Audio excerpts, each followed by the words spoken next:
Hello everyone, we are here to study. I hope you're watching this video right now. If you are, then do let me know where you're watching from. It's always good to connect. So let's get right into our topic today. It is about prostatitis, pyelonephritis, and urethritis. So let me give you some background. There was a patient, 21-year-old, with burning urination, fever, as well as abdominal pain. So, these are one of the differentials you can always have in the mind. So, our patient was having prostatitis. In that case, what would you do? What are the basic investigations to start with?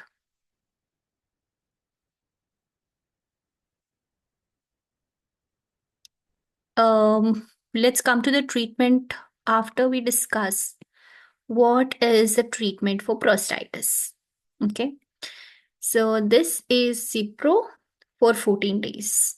Pyelonephritis, you have inpatient settings and outpatient settings. So, what are the symptoms for pyelonephritis?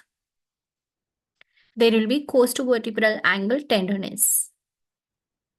And so, we have to rule out by doing further investigations. But before you head on to do further investigations, it's always important to start treatment. This is emergency situation. Do start on ciprofloxacin for 72 hours. If the patient improves, it's well and good. If the patient has had recurrent UTIs, then it's always better to do renal ultrasound or pylography studies to identify if there has been a spread of the infection, all the way causing renal abscesses. In the inpatient settings, we may want to give IV ceftriaxone. And for outpatient, we will give amoxicillin. So, what in terms of CCS cases, what are the things that we may want to remember for our case, like prostatitis? Basically, this patient was very young patient. Very young patient, around 21 years. He was sexually active, and but he never acquired any kind of STDs. So, uh, you might want to do urine analysis. Just start with the basic tests.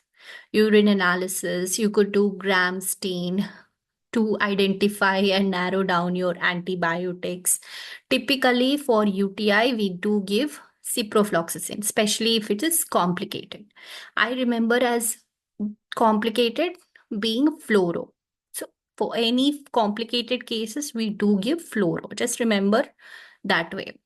And then, what else? There is this important aspects: gram stain, urine culture, and then you may want to do lower abdomen ultrasound or a prostate ultrasound to kind of identify, or even the testis ultrasound to rule out torsion, right? So these are all the differentials. Depending on the differentials, you can order range of investigations. However, whether in the history, if you are mentioned about a patient having had sexually transmitted diseases or not, regardless of what the scenario was, I strongly recommend you to do investigations like chlamydia, gonorrhea, HIV. So this is something like a more of diagnostic investigations that you may want to think further in this lane, and then you can go ahead and do antibiotics. So in that case, I gave Cipro, and it was it was it was good. So it's going to be for 14 days. Once the patient feels better, your case will end. So that is all about it. If it doesn't end, then there can be several other features you're missing out. In that case, you can simply go back and do a complete examination. Just click on the um, progress notes and see the patient update. So that is as simple as that. So, one more last thing I would want to leave you guys with is doing um, pulse oximetry. So, this is something that most of my students forget. And so basically, the idea of doing pulse oximetry here in this guy was to identify how intoxicated the person is.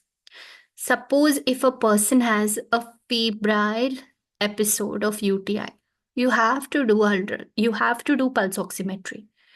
Pulse oximetry is typically done in almost every scenario when a patient is presenting to you with a febrile illness. Okay, do not forget that. So these are the some good take home points. I hope it helps.